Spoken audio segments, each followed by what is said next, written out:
When one soldier held out alone for 3 days, this triggered a massive capture.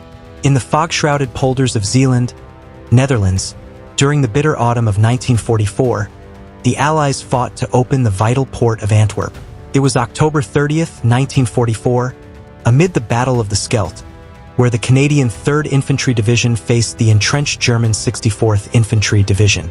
The flat, flooded terrain turned every advance into a slog through mud and water, under constant artillery fire from 88mm guns and MG-42 nests.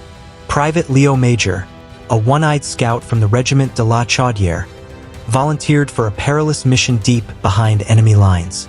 Little did he know, his solitary stand would turn the tide in a forgotten corner of the war, leading to the surrender of 93 German soldiers in a single audacious act. Leo Major was no ordinary soldier. Born in 1921 in New Bedford, Massachusetts, but raised in Montreal, Canada, he joined the Canadian Army in 1940 at age 19, driven by a fierce sense of duty and a restless spirit. By 1944, Major had already proven his mettle. On D-Day, June 6th, he landed at Juno Beach with the Chaudière Regiment, capturing a German Hanomag half-track single-handedly, killing its crew with his Sten submachine gun and seizing vital codes that aided Allied communications. Days later, in a fierce clash with an SS patrol near Cannes, a phosphorus grenade exploded in his face, costing him his left eye.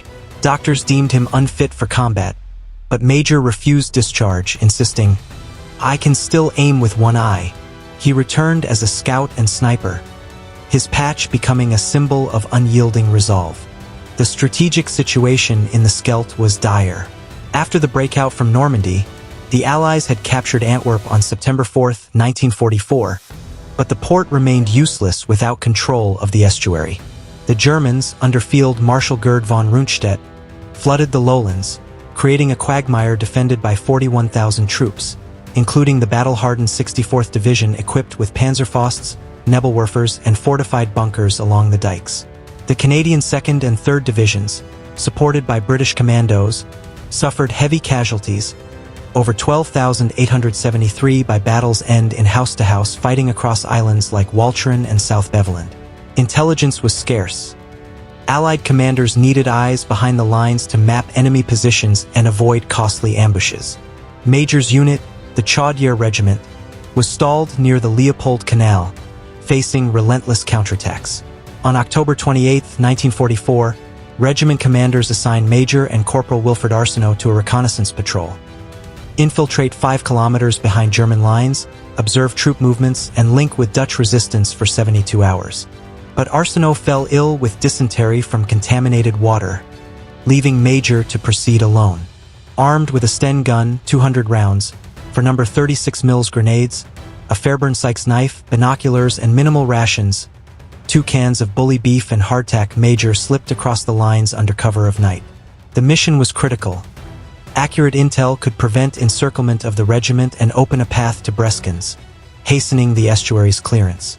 Fear gripped the men as Major vanished into the mist. Against impossible odds, one man's determination would echo through history. By 0200 hours on October 29th, Major crossed the first dike, wading through knee-deep water that chilled to the bone in the 8 degrees Celsius cold. The terrain was a nightmare, flat polders intersected by canals, with German patrols sweeping every 30 minutes on bicycles equipped with Schmeisser MP40s. He moved silently, using the fog as cover, but just 500 yards in, he heard the clank of tracks. A Stu G3 assault gun rumbling along a sunken road. Major flattened himself in a ditch, the vehicle's 75mm gun passing within 10 meters, its exhaust fumes stinging his eye. Little did he know, this was part of a larger buildup. The Germans were reinforcing with elements from the 70th Infantry Division, 150 men strong, dug in with 81mm mortars. Dawn brought the first skirmish. At 0600 hours, Major spotted a 4-man German outpost in a farmhouse, their Kar 98K rifles stacked against the wall. He crept to 50 yards, heart pounding, the damp earth soaking his uniform. A sentry turned. Major fired a short burst from his Sten, dropping 2 with precise 9mm rounds. The others grabbed weapons, but he hurled a grenade.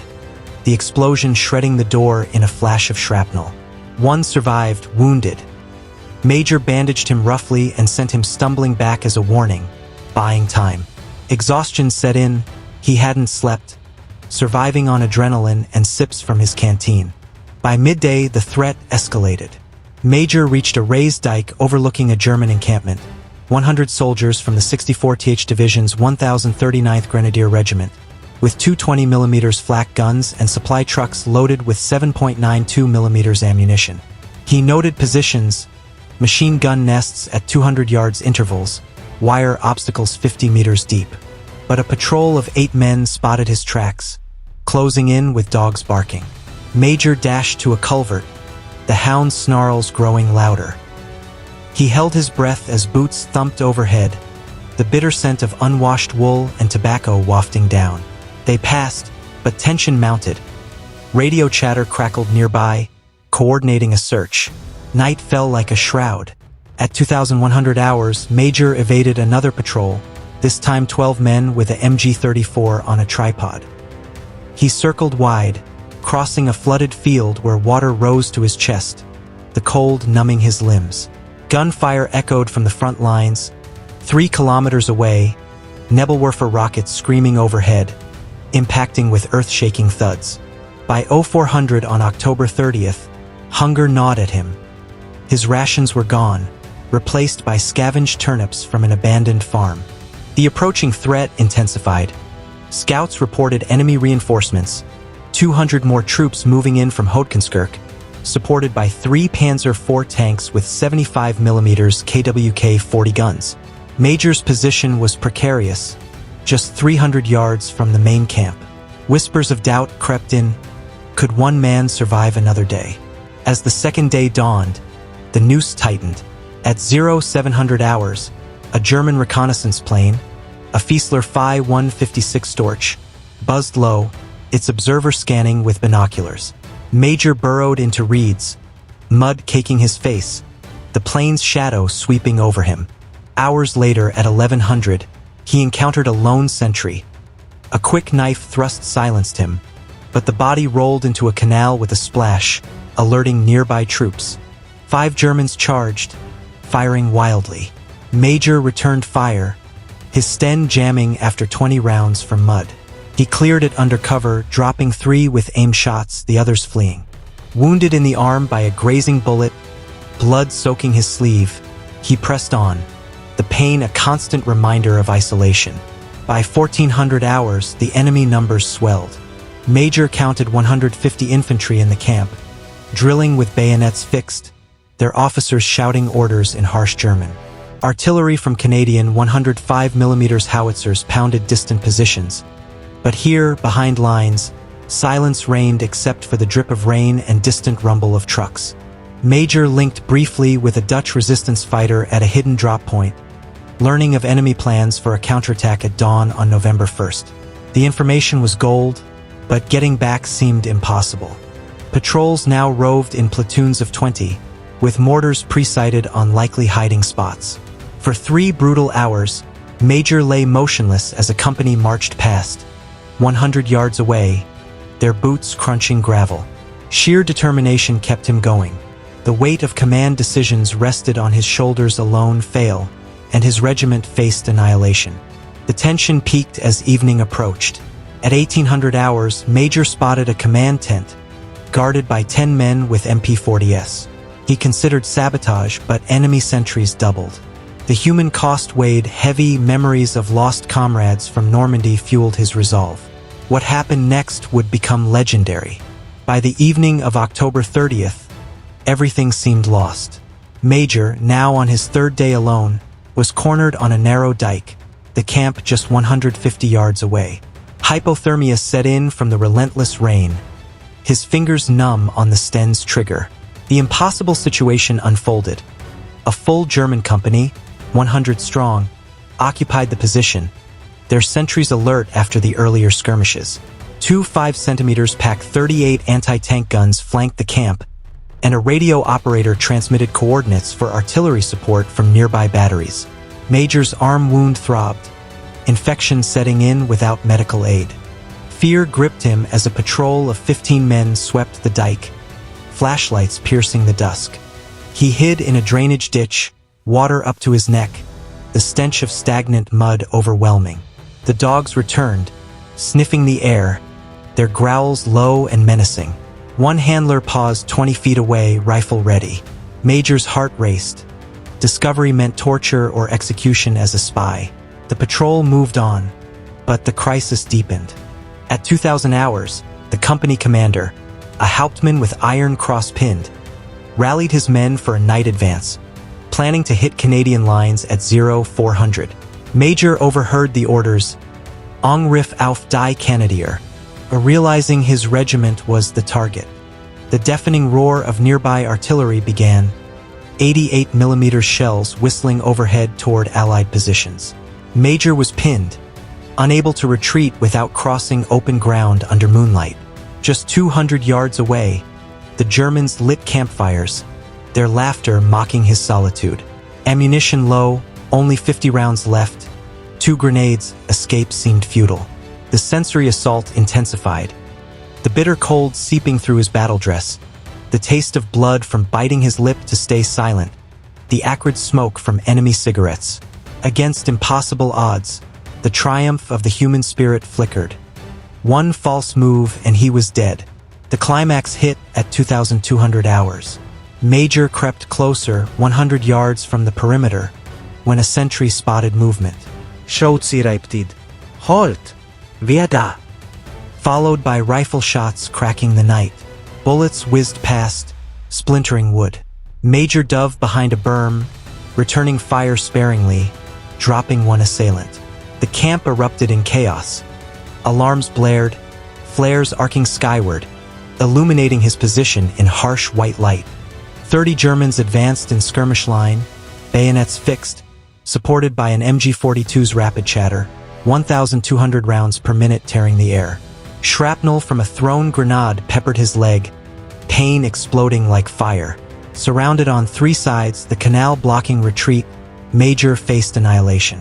The enemy closed to 50 yards, their faces visible in the flare glow, young conscripts mixed with veterans, driven by orders. His radio was dead from water damage. No call for help. The weight of isolation crushed him. Thoughts of family in Montreal, the comrades relying on him. For what felt like eternity, he held the line alone, firing bursts that halted the advance temporarily. But with ammo dwindling to 10 rounds, surrender or death loomed. The crisis peaked. The roar of approaching reinforcements, perhaps 50 more men, sealed his fate. In that desperate moment, Major made the heroic decision. Rather than flee or die fighting, he chose the unexpected. Capture the enemy. Spotting 2 isolated sentries on the dike's edge, 30 yards away, he crawled forward under cover of shadows, knife in hand. Silent as a ghost, he overpowered the first with a chokehold, disarming his Kar 98K. Using the captured soldier as a shield, he confronted the second, forcing surrender at gunpoint. Now with 2 prisoners, Major marched them boldly toward the camp's edge, Sten leveled. The German commander, seeing his men captive, emerged from the tent under a white flag for parley. Major, in broken German, demanded surrender. Your position is surrounded by Canadians. Lay down arms, or artillery will obliterate you. A bluff, but convincing. The flares and distant gunfire lent credence. The Hauptmann hesitated, scanning the darkness for invisible forces. Major fired a warning burst overhead, then lobbed a grenade toward an empty field, the blast echoing like incoming shells. Panic spread. Whispers of encirclement rippled through the ranks. Against all odds, the commander capitulated, ordering his 100 men to stack weapons. 3 resisted. Major cut them down with precise Sten fire, their bodies slumping in the mud. The rest complied, hands raised. In 20 minutes, he had disarmed the company, gathering 93 survivors into a column. The turning point came as he escorted them back. Under sporadic fire from nearby SS units, Major commandeered a captured Kubelwagen, loading officers inside while marching the rest. He even ordered a nearby Canadian Sherman tank to shell an SS position 400 yards away, clearing the path. Sheer determination fueled him through the 2-kilometer trek, wounded and exhausted, exactly how he overcame. Cunning psychology, exploiting German fear of encirclement after Stalingrad's trauma, combined with his sniper precision and unbreakable will. What happened next would become legendary. The prisoner's arrival stunned his commanders, proving one man's audacity could shatter enemy resolve. The outcome was swift and decisive. Major delivered the 93 prisoners to Canadian lines by 0100 hours on October 31st, providing invaluable intel on German defenses. Casualties were minimal on the Allied side, 3 Germans killed in the capture. Major's wounds treated with sulfa powder and bandages. The Germans lost a full company, plus weapons, 100 Kar 98KS, 20 MP40S, 2 MG42S, and ammunition crates. This breakthrough allowed the Chaudière Regiment to advance unopposed the next day, capturing Breskens by November 3rd and hastening the Scheldt's clearance by November 8th. Over 41,000 Germans were captured in the battle overall, with Major's action triggering a chain reaction of surrenders in the sector. The historical significance was profound. Opening Antwerp supplied the Allies with 80,000 tons of cargo daily, sustaining the push into Germany and shortening the war. Major was awarded the Distinguished Conduct Medal on February 23, 1945, by Field Marshal Bernard Montgomery, cited for exceptional bravery and initiative. Official recognition came in Dutch and Canadian archives, honoring his role in liberating Zeeland. The human cost lingered, Arsenault's illness haunted him, but the triumph of spirit endured. Major survived the war, later earning another DCM in Korea, passing in 2008 at age 87, a legend of against all odds heroism. This was just one of countless untold stories from the Second World War. Subscribe to the War Archives as we continue to bring these forgotten chapters of history back to life.